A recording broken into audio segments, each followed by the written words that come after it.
I'm Brett, and I represent Dynamic Land, which is a nonprofit research space in the United States. And we're creating a new form of computing which doesn't use screens. So, of course, at the Screenless Cities Conference, we wanted to bring our screenless computer and give a screenless presentation. So there's no laptop up here. I have some cards. We actually do all of our day-to-day work in this computing system I'm going to be showing you, including building the computing system itself. It all takes place without screens. So the things I'm going to be showing you, not only do they not use screens, they're not even made with screens, and that includes the entire operating system of the screenless computer. We're just pretty committed to this idea. So I'm going to talk a little bit about this form of computing and what we're trying to achieve. And a big part of what we're trying to achieve is enable people to come together in physical space, to work with computation while being present in the same reality. And you can't think about integrating computation into space without making a space. So this system was actually created within a community center, a public community space that we started called Dynamic Land, where all kinds of people came through, scientists, artists, teachers, students, all kinds of people using this for their own projects. So I'm going to talk a little bit about the space and some things that people have made in it. But one collaboration that we've never had the opportunity to do is to work with cities. From the very beginning, we've been very interested in how in computation integrated into public space and public life. And we haven't had a chance to do that work yet. So I'm really excited to be here to get that conversation started with you guys. So that's going to be the second half of the talk, is how all this fits in with cities. So to get started talking about what this form of computation is, we probably should start with what it's not. So this is what computers look like today. These people are together in the same physical space, but they're each in their own isolated little world. They're not aware of what each other is doing. They can't reach in and help each other. They're not learning from being around each other. And this is the same scene with just smaller screens and smaller people. They're physically together, but they're in their own separate worlds. And the worlds that they're inhabiting were mass manufactured by an app developer. And they're living in these prefab worlds. They don't have the agency to create or change the worlds that they live in. And so that's what computers look like today. And then if the most common visions for what the future of computing are that we're just going to glue the screens to our faces and forget about the real world entirely. Or computation means having conversations with your furniture.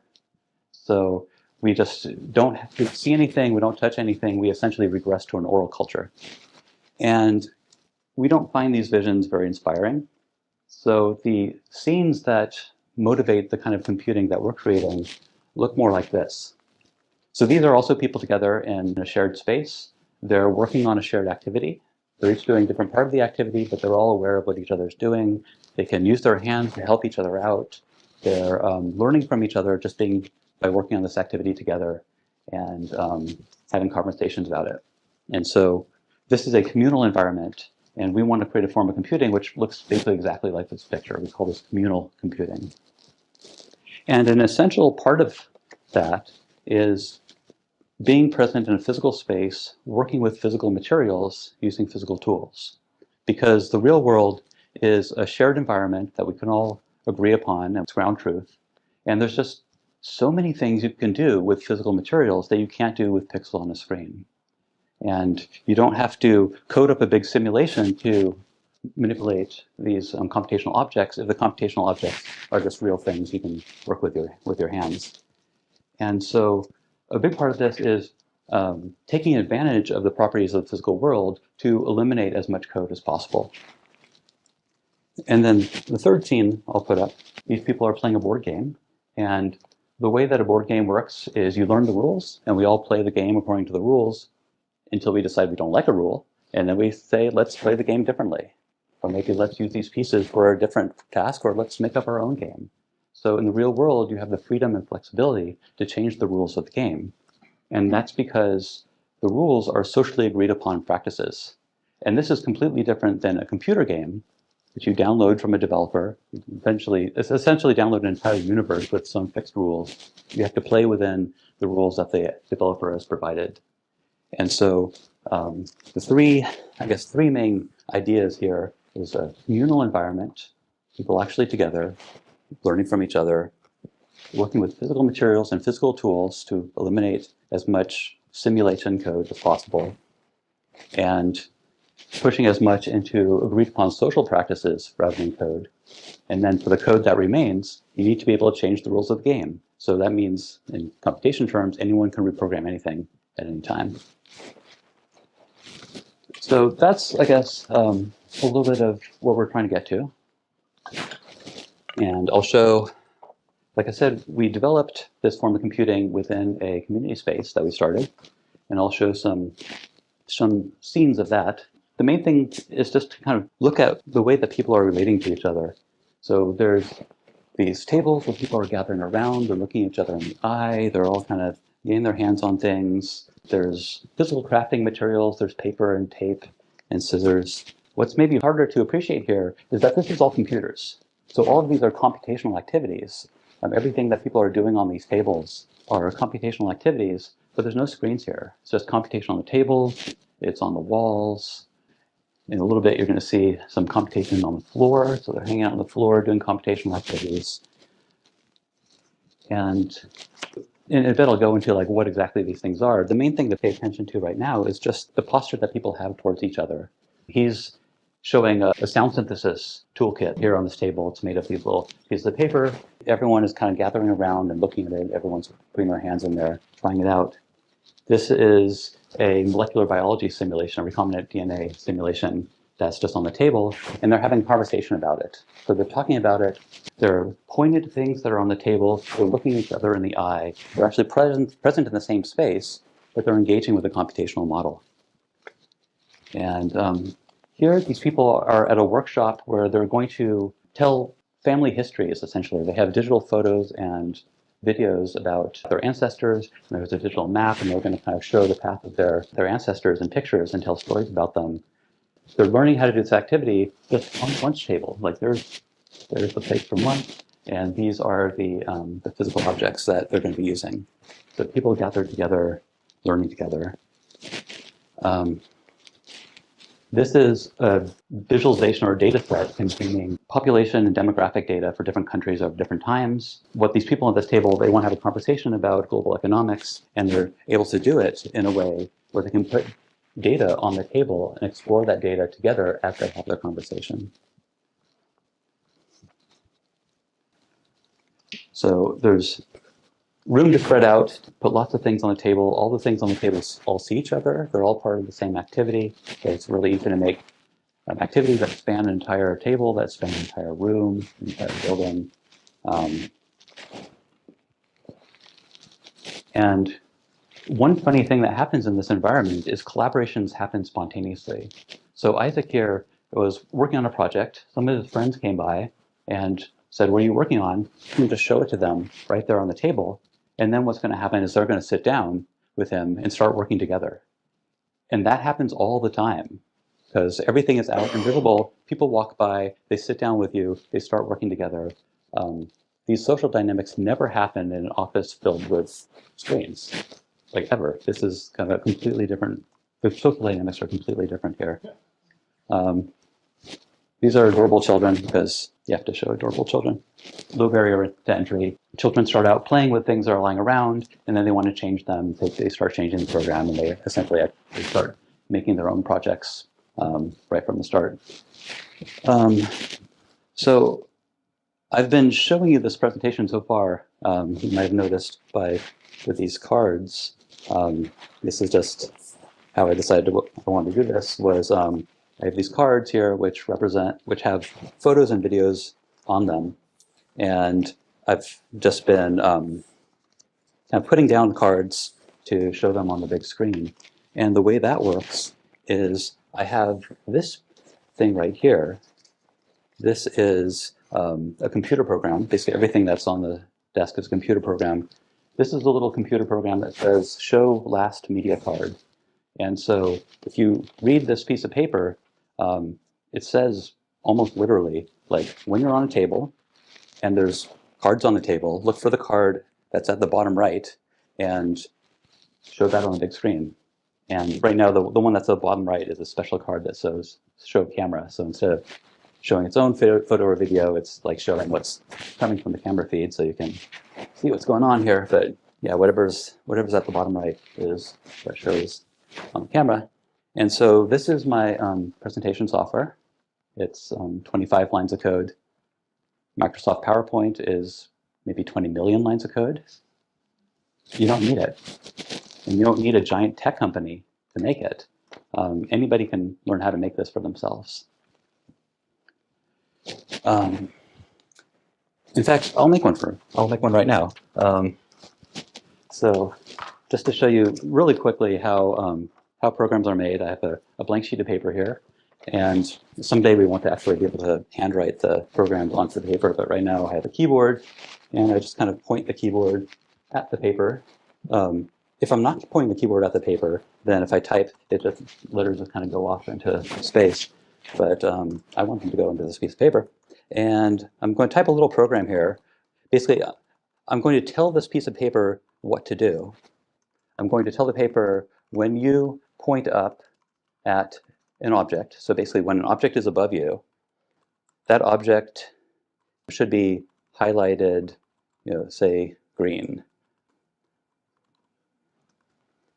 And so now, whatever object is above this piece of paper is turning green. I can make my presentation software turn green, or I can make the keyboard turn green. So this is a very simple program. It's 2 lines of code. But what's happening here is the basis for everything that I'm going to be showing you. It's a physical object that's establishing spatial relationships with other physical objects in the real world. And that's essential here because we exist in the real world. We can manipulate physical objects with our hands. We understand spatial relations. We can see them. The computer sees the same thing that we see. And so show maybe one step up from that particular example is this is a particle simulation. So this is the program, and it's drawing dots on itself, simulating particles. He was going through kind of different versions of the program, and he just collected them all into a binder. So he made this little book of programs, put a whole bunch in them, and put them in a binder, and now you have a book. These are drawing on top of the page itself, but then he decided to do one more room, so he made one that draws on whatever's above it. So objects that see other objects physically around them and affect the real world.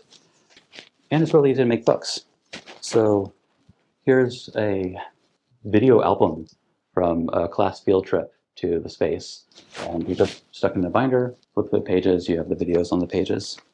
Because the programs are real things, you can arrange them in space. You can put them on a tool wall, you can put projects on a shelf, you grab a project off the shelf and open it up when you want to use it. Everyone understands what it means to have things on a shelf and grab them and move them around. This is a rhythm sequencer. This is a drum beat sequencer. They're making different drum beats by moving these little plastic tokens around. And then they decided it would be more fun to hang out on the floor and make drum beats. So now they're just kind of spread out on the floor. Everybody's working together, making sounds. And the software is this. So this piece of paper right now is the entire code for this activity. This is not like a user interface to some GitHub repository. The program itself is present in the environment and can be changed just like anything else.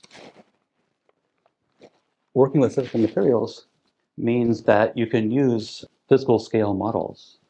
This is a simulation of wind flowing around this car, which they made because some folks from a car company came over, so we whipped this up. I kind of like this wind simulation a little bit better. This is for architectural models.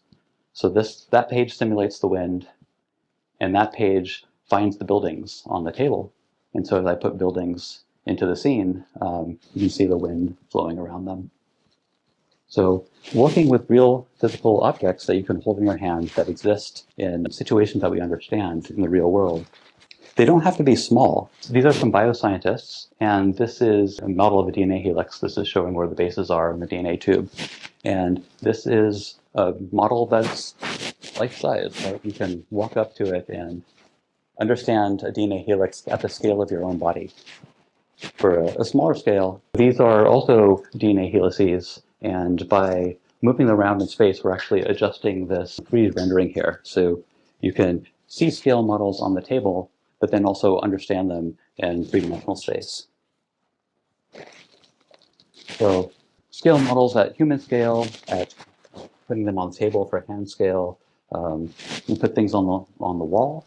This is a workshop where some teachers were discussing educational ideas. They represented their ideas in computer programs they put up on the wall, and then they kind of found paths towards each other that kind of made this mural that connected the ideas that the people at the workshop had. And then they gave a presentation where each person came up and talked about their ideas in the context of everyone else's ideas. They were all connected using the computational system. And then maybe an extreme idea for integrating computation into physical materials, timber framing. Here we're cutting a beam to be used in a timber frame, and we have a computer program generating where the cuts should be and projecting onto the wood so you know where to cut. So computation integrated into physical space, physical materials, real world activities, not just things that are up in a screen. And like I said, the programs themselves are real physical things. Like this is my presentation software, and the operating system, the computing system that makes all this work, at the community space, it was in the form of a bulletin board. So these are all the programs that make the system work. People would come up here, read them, swap them out, edit them, kind of in a very communal manner. A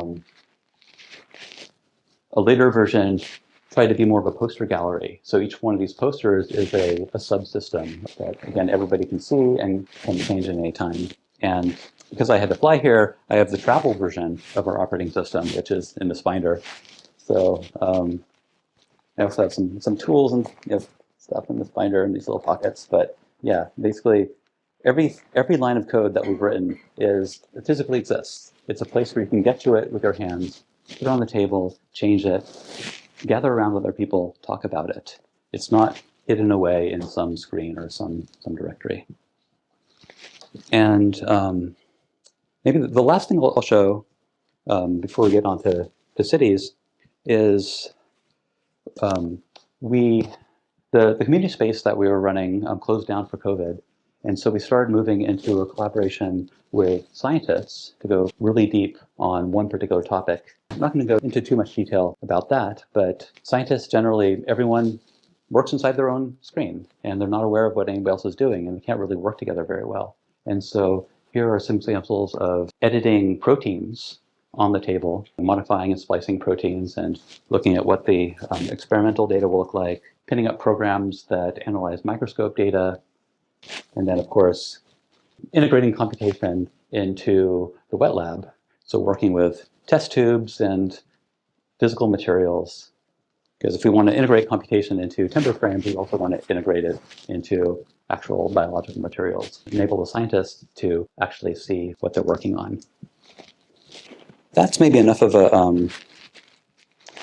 a background on what this computing system is all about. So let's talk about cities. Like I said, we've been interested in how computation can serve public life and be integrated into public spaces for a long time. We've never had a chance to do that work before, so don't really have anything concrete to show you about cities. But I thought what we could talk about are values. So what is important to us in the built environment? And are those things reflected in our computational environments? And so for each of these 7 values or contrasts or tensions, I want to talk about how they're reflected in the city, in the built environment, and how they could be reflected in our computational environments. So we can integrate computation into the built environment to uphold these values that we care about. And the first one I'm going to talk about is globalization versus local culture. So I have to start with that. So McDonald's as the international symbol of globalization. I think we're all familiar with the concept of how if you go into any city and you see the McDonald's and you see the Starbucks and the H&M, every city starts to look alike. The cities lose their distinctive character. We don't necessarily have to say this is necessarily bad or good, but it's something that we can discuss and debate. It's a concept that is understood in urban design, the concept of globalization. I think it is maybe less widely acknowledged that there's a very similar analogy in computational environments as well. So in the same way there's a McDonald's on every corner, there's a Instagram on every phone. Instagram was made by a few guys in California, and now it patterns the social interactions of people in every country in the world. The one that gets to me the most is maps. So you'd think if anything was supposed to be local, it'd be a map. A map of a neighborhood should be designed by people from that neighborhood and not an algorithm written by a tech company. So at least in the built environment, we have the concept of local culture, right? We know what local culture means. We know what local values are and that we want to respect them. We have the concept of local craft, local skills, knowledge that's local to the place, local values. And in computing, there really is no such thing as local culture. There's subcultures, but there's not really such thing as a style of computing that's specific to a city or a place. And a big part of that is because computing is made of mass market products, like products that are distributed to everybody. Everybody downloads them and uses them identically. And what we're trying to do with our form of computing is essentially the opposite of that. We want to create a form of computing that is not a product, but is a practice that is learned and taught. So this is, you can't buy this. You can't download this. You'll never be able to buy this. You might be able to learn how to make it yourself. So where we want to get to is where every local community makes their own computing system for themselves, for their own needs, their own values. Different communities, of course, will share ideas, but it's part of a local practice.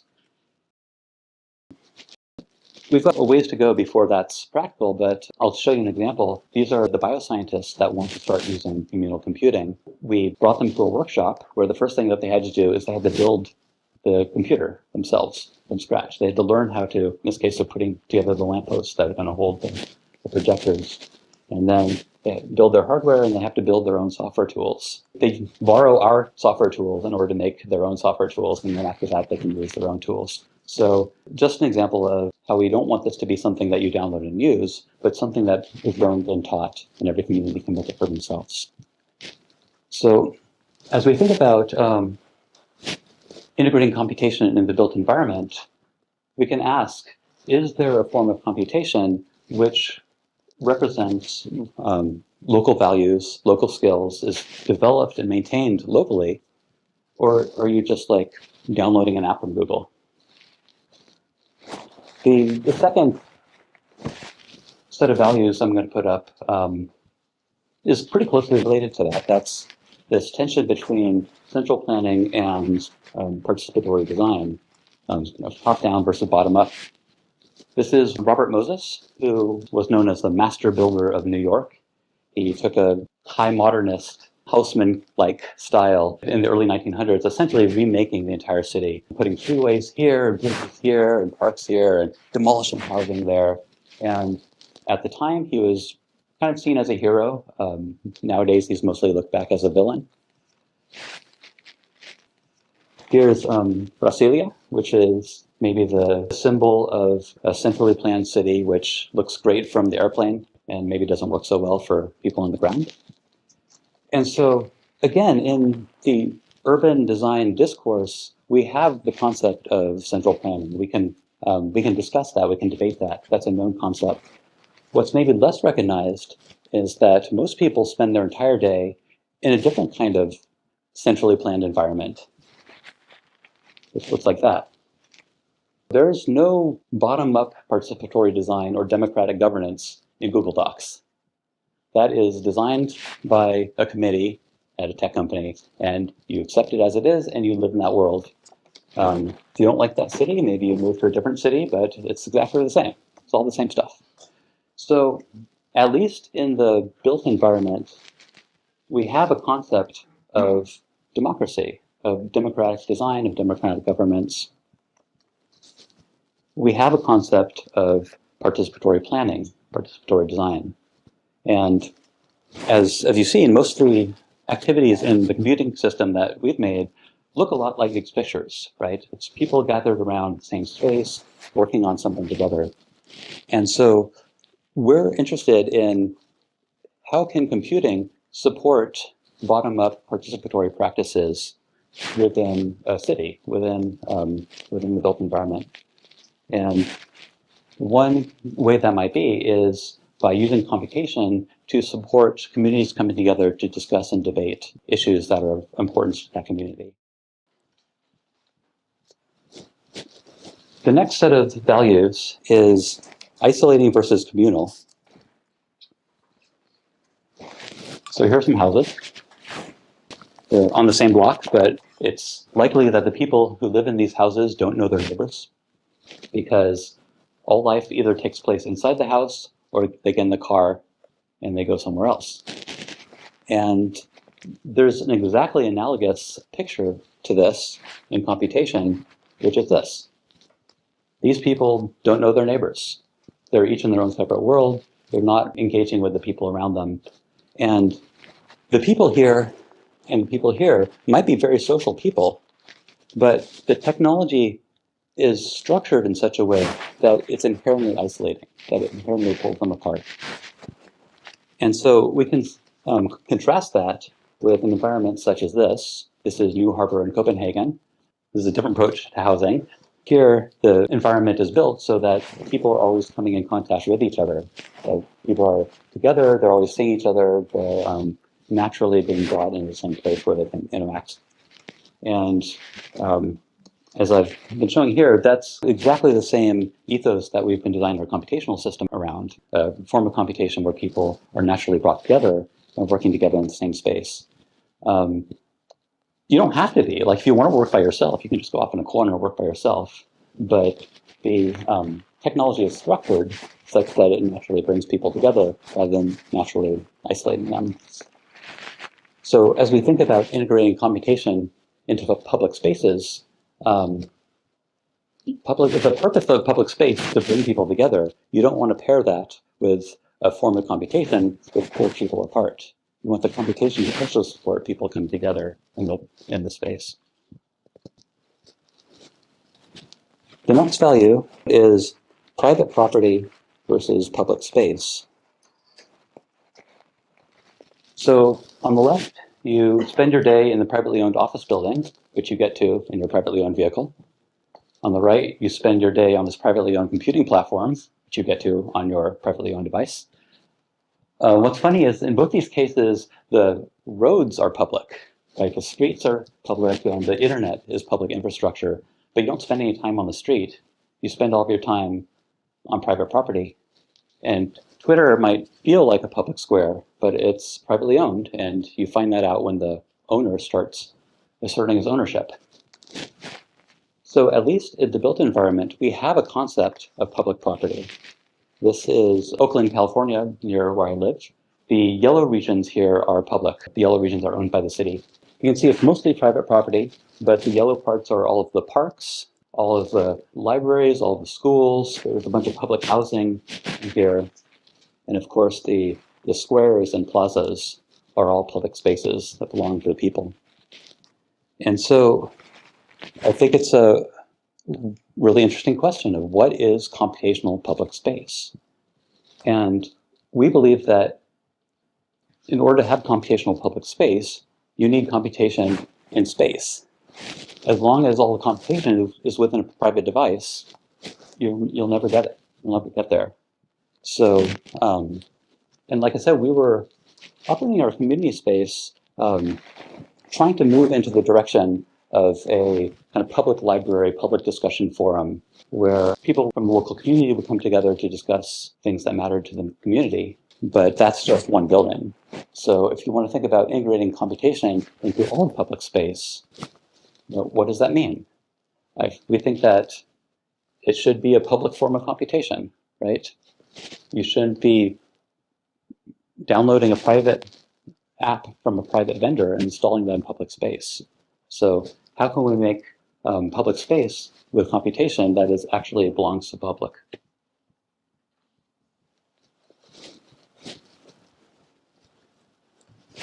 This next value is surveillance versus privacy. So this is a city in China. Given the level of surveillance in the city, I think many of us would be a little uncomfortable with that, or at least would want to kind of discuss and debate the trade-offs.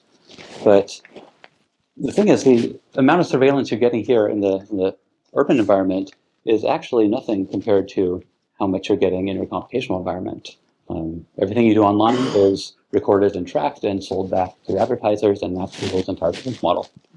So as a counter to that, we get things like legislation to try to protect people against these privacy invasions. And we believe that legislation against privacy is a lost cause. Essentially, once you're working within screens, you've already lost the privacy game. Because in order to do anything within the virtual environment of the screen, you essentially have to turn all interactions into data. So if all your life takes place within the screen, then you've already committed everything about yourself into that virtual space. It's data, it's inside your laptop, it can leak out. So I'm sure all of you have laptop computers, and that laptop knows everything about you, right? It knows everyone you know, it knows all of your conversations, it has all of your personal data. The computer that I'm using to give this talk right now doesn't even know my name. It knows nothing other than what it sees on the table right now. And so, and because it's a form of computation, that's for people coming together in the real world. If you have a conversation in real space, it doesn't have to go into the computer. Most of what we do is we're able to turn that into forms of manipulating physical objects in the real world. That doesn't get into the computer. And then for things that do have to be captured within the computational space, they're all attached to physical objects. And we know how to navigate privacy and security with physical objects. At our space, when people make something that they want to be public, they put it out on a shelf. They put it on a table. If you make something that you want to be private, you put it in your backpack, right? No one can go through your backpack. Or if you're super paranoid, you have to get out of the room or something like that. We know how to work with privacy and security when it's real people in a real space.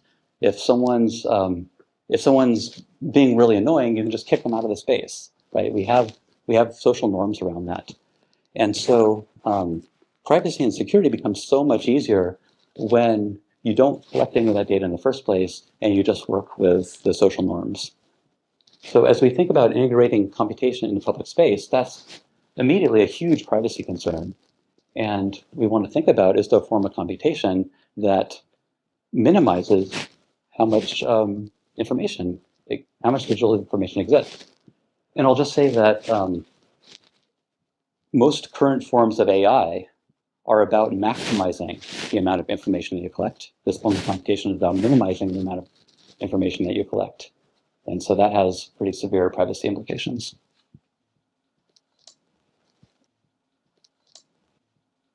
So these five up here are pretty well understood or pretty commonly discussed issues in urban design. Right? We know what each of these are. We know that there are debates about these. These last two are a little funny. These last two are something that aren't really talked about commonly, but we feel that they're the most promising opportunities for integrating computation into public space. This first one, I'm calling consumption versus awareness. Yesterday I was calling it consumption versus depth. The idea is when you go into the city, what does the city want you to do?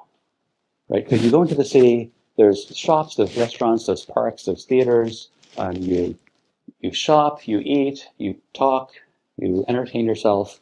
You pull out your pocket computer and you shop and you talk. And there's not necessarily anything wrong with shopping and talking and eating, but is is that really all we want for ourselves as members of a civilization, right? What, like, why are we here? Why do we inhabit a city? Can there be activities that are actually about making us deeper people, about learning and understanding and be able to contribute back to civic life? And so we have institutions for those, libraries and museums. This is the New York Public Library, and it's the Exploratorium, a wonderful science museum in San Francisco. The problem with these institutions is that they're isolated from daily life. That you go into the library, or you go into the museum, you study something for a few hours, then you come back out and then you shop and talk. And that's not how people learn. People learn best by immersion. If you want to learn language, you go to the country that speaks that language and you use it for everything, you rub up against it every day, it's kind of part of your surroundings. You don't learn language by studying it for a few hours every once in a while, right? And so integrating computation into public space, we think of this amazing opportunity to take the knowledge that's locked up inside these institutions and bring it out into public space, into the city, where it can be part of daily life, part of everyday life. And there's a few different ways of thinking about that, but the way that I tend to think about it is hidden versus visible.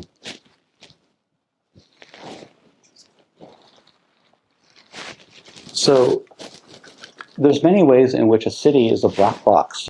If you're thirsty, you pull this lever here, water comes out, you're satisfied, but you don't get any sense of where that water came from, right? I think most of us have a very vague understanding of there must be pipes and a reservoir, a filtration system. We don't see any of that. We just see the endpoint of this much larger system, which is hidden. You put a plug into the wall and electricity comes out. What is electricity? Where is it coming from? How is it generated? It matters a lot now, how electricity is generated. We don't see any of that. That's not part of our daily experience. We're only experiencing the endpoint. But as a democratic society where we want to collectively govern ourselves, we have to understand the systems that we're immersed in. And we haven't done a good job of making those systems visible. You put something in a bin, it goes away. Where is away? Right? So every time you do this, you're having an action elsewhere. How can we have a sane democratic society if we don't understand the effects of our actions? We pull internet through the air, right? I think most of us don't really get what is the internet. Internet travels through the air. How does the phone work? We depend on this for everything. For most people, this is magic. And you can't build a civilized society on magic and superstition. It has to be grounded in understanding of the systems we're part of.